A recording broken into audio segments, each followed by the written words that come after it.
One of the important principles in object-oriented programming is inheritance. In this module, we will take a look at inheritance in detail. The objective of this module is to learn what is inheritance in Java, how is inheritance implemented, how to refer a subclass object with superclass reference variable, what is super keyword, when and how to use it, multi-level hierarchy, order in which constructors are invoked in a class hierarchy, method overriding and how overridden methods get invoked. Inheritance helps in creating a hierarchy of classes, that is parent-child relationships. The parent classes contain generic properties which are common to all children, while the child classes inherit those generic properties and provide specific values to those properties. They can add more specific properties. In Java, a parent class is referred to as a superclass and a child class is referred to as subclass. The subclass inherits all the instance variables and methods defined by the superclass and can add its own unique elements. A class inherits from another class using the extends keyword as shown below. Class square extends rectangle. The square is the subclass, rectangle is the superclass. A subclass can have only one superclass. Java does not support multiple inheritance. A hierarchy of inheritance can be created in which a subclass becomes a superclass of another subclass. No class can be a superclass of itself. Here's an example to demonstrate inheritance in Java. We have a class rectangle which has the instance variables length and breadth and methods perimeter and area. We have another class square which extends rectangle and has an instance variable side, a parameterized constructor and a method getSide. So square is a subclass of rectangle here. Hence the instance variables length and breadth of rectangle can be accessed in square. Similarly, the methods perimeter and area can also be accessed from the square subclass.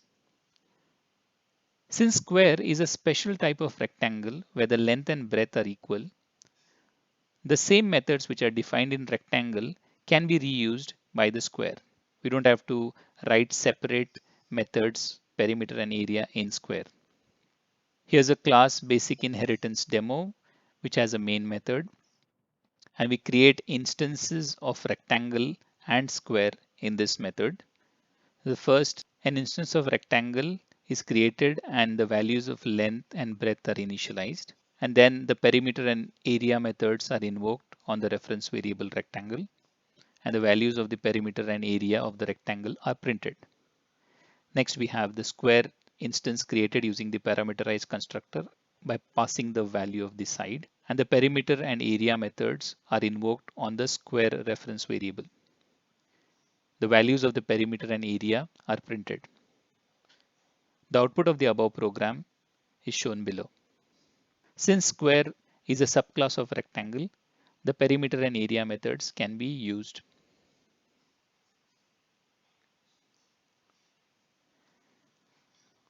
Are all members of a superclass accessible in the subclass? The answer is no. Only the non-private members are accessible, not private. As shown in this rectangle class, which is slightly modified to mark the instance variable length as private, while breadth retains its default access.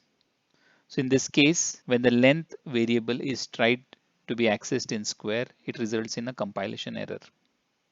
A class member that has been declared as private will remain private to its class only. It is not accessible by any code outside its class, including subclasses.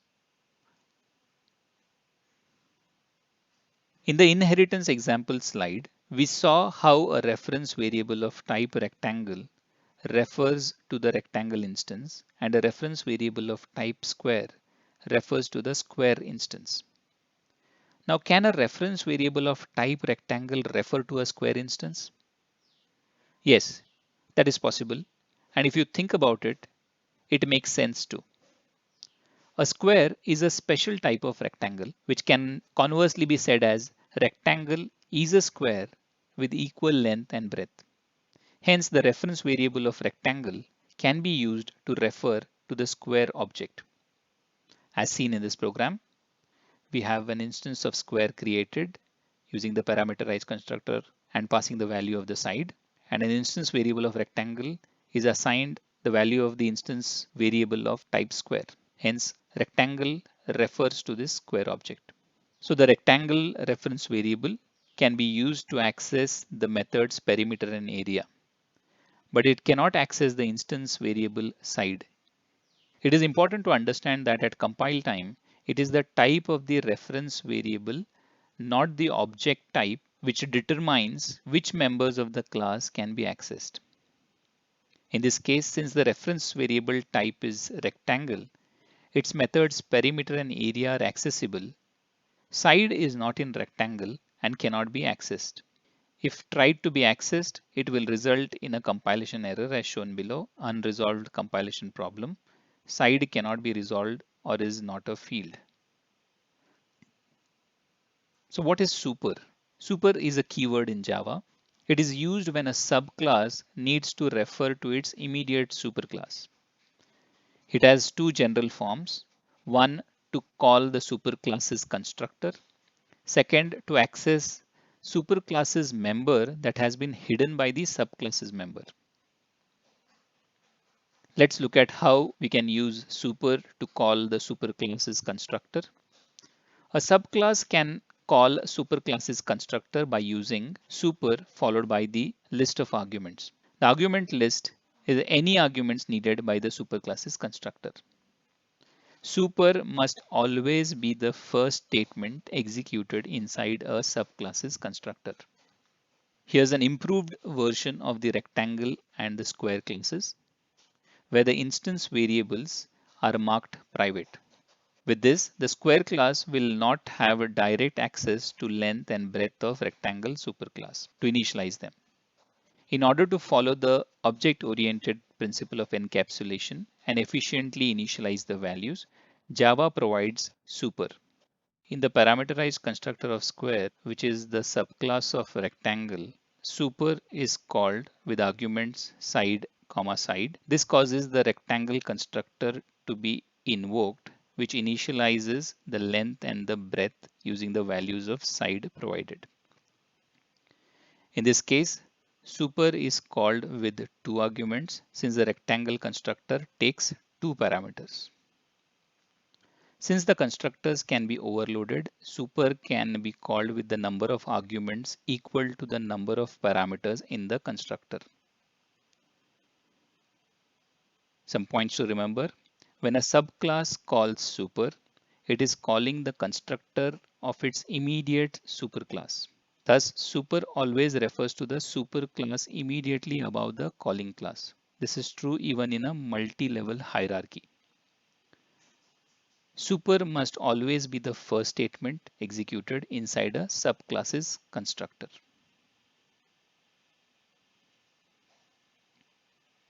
Let's look at how to use super keyword to access superclass's members. Super can also be used from a subclass to refer to the superclass's member using the below syntax super.member. Here member can either be an instance variable or a method.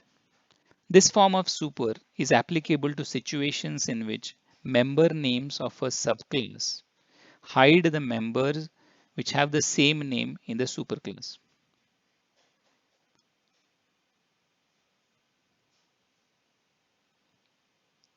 Here's an example to illustrate the use of super to access superclasses members. Class A and B have instance variables named I.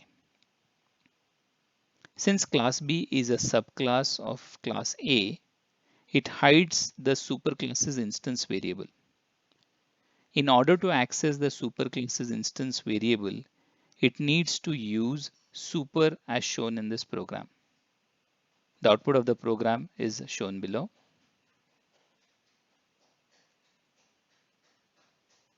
Multi-level hierarchy. So far we have seen the single level hierarchy where a subclass extends a superclass. If this subclass is used as a superclass for some other class, it will result in a multi-level hierarchy. An example is class B extends class A, class C extends class B. So class C inherits all the properties of class B and class A. Here's an example. We have rectangle, which is the subclass of shape, and square is the subclass of rectangle. Name is the instance variable defined in the shape class. Since shape is the superclass of both rectangle and square, name can be used in both rectangle and square subclasses. In this case, we use the set name method in the parameterized constructors of rectangle and square. In this code snippet, we create an instance of square using the parameterized constructor and use the reference variable to invoke the perimeter and area methods which are defined in the rectangle class and the getName method which is defined in the shape class. In a class hierarchy, is the subclass constructor called before the superclass constructor or is it vice versa? Constructors are called in the order of derivation, that is from superclass to subclass. This is evident from what we have learned about super, that it should be the first statement executed in a subclass's constructor. An important point to remember about super is that even if it is not explicitly mentioned, the default constructor of each superclass will be executed. Let's look at an example which illustrates the order in which constructors are called. This is an example of a multi-level class hierarchy. Class C is a subclass of class B. Class B is a subclass of class A. All three classes have default constructors which have print statement. So we have this class to test the constructor invocation order. In this class, there's a main method. We create an instance of class C. With this invocation, we have the output of the program as shown below. Inside A's constructor, inside B's constructor, inside C's constructor.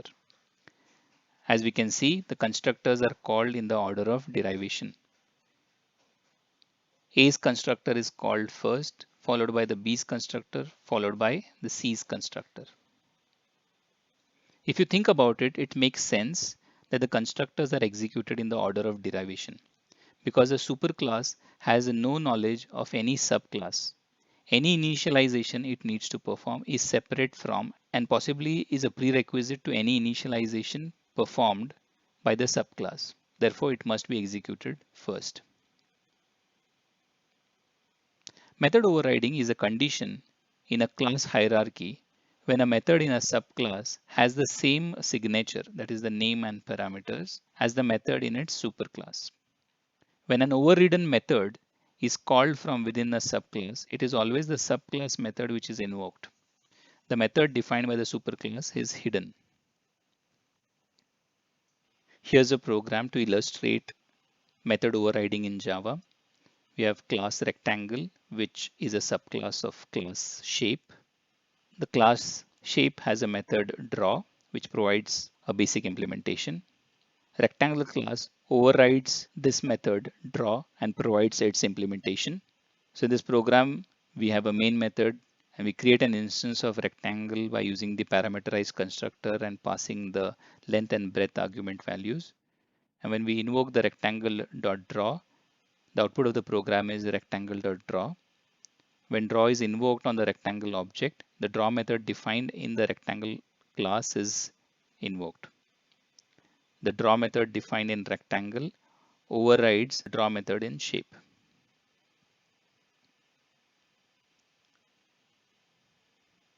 But if you want to access the superclass method from the overriding subclass method, we can use super as shown in this program.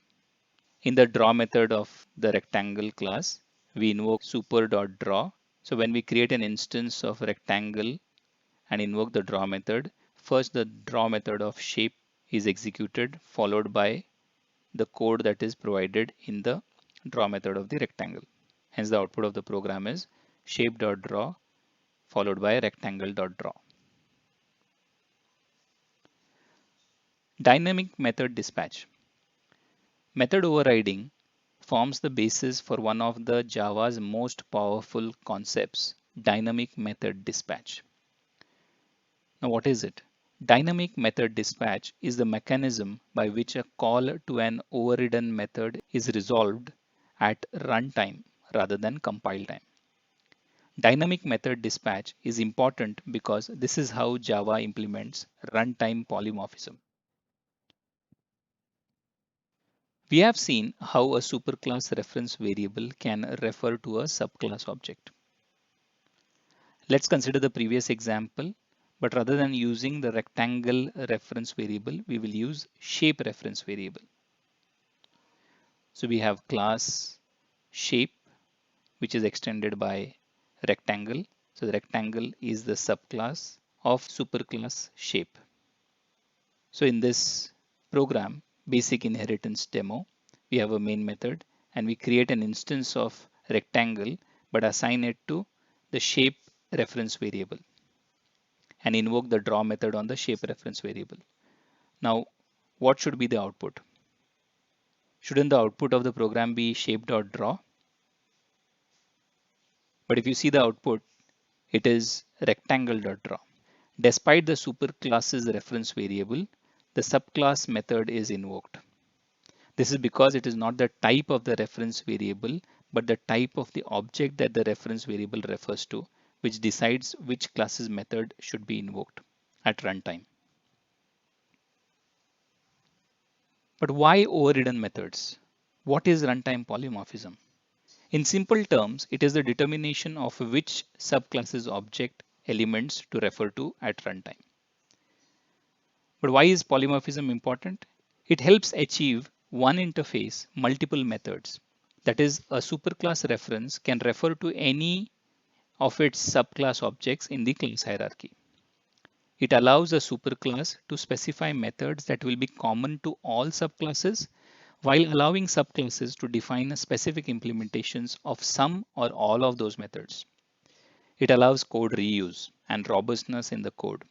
A new subclass can be referenced with the already existing superclass reference variable.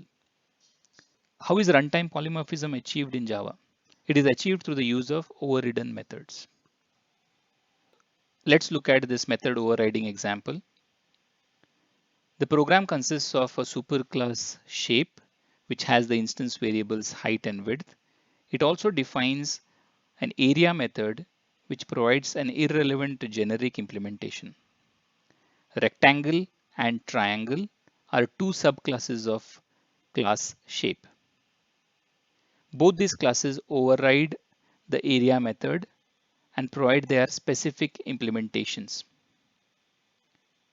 We can use a single interface of shape to obtain the areas of both rectangle and triangle. As shown in this code snippet, the class basic inheritance demo has a main method. First, we create an instance of shape and assign it to the shape reference variable and invoke the area on the shape and print its value. Next, we create an instance of triangle by calling the parameterized constructor and assign it to the shape reference variable. Call the area on the triangle and print the area of the triangle. Next, we create an instance of rectangle by calling the parameterized constructor and assign it to the reference variable shape and print its value.